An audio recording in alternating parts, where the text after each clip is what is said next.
ChatGPT can now create Excel files with formulas and graphs.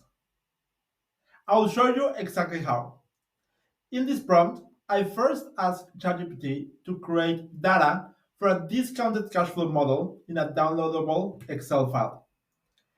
What I got from it was a file with different numbers like year, EBITDA, depreciation, and so on.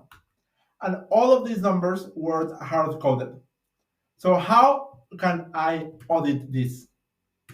Well, going back to ChatGPT, we only need to tell it to get now a new tab with formulas to do this discounted cash flow model. And what it got in here, it's now the updated Excel file model.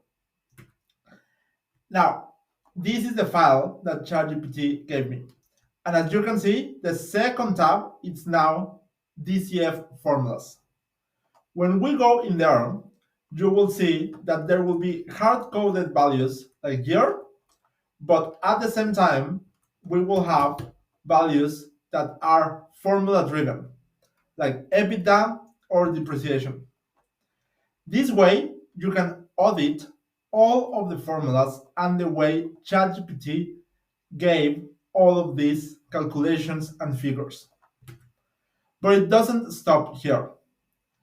ChatGPT can also create now Excel files with graphs and charts.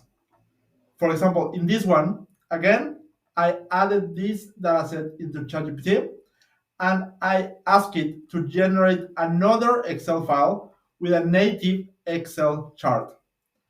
What it gave me was this new tab called graphs, and then it get the sales data from the other tab, and then a native Excel chart.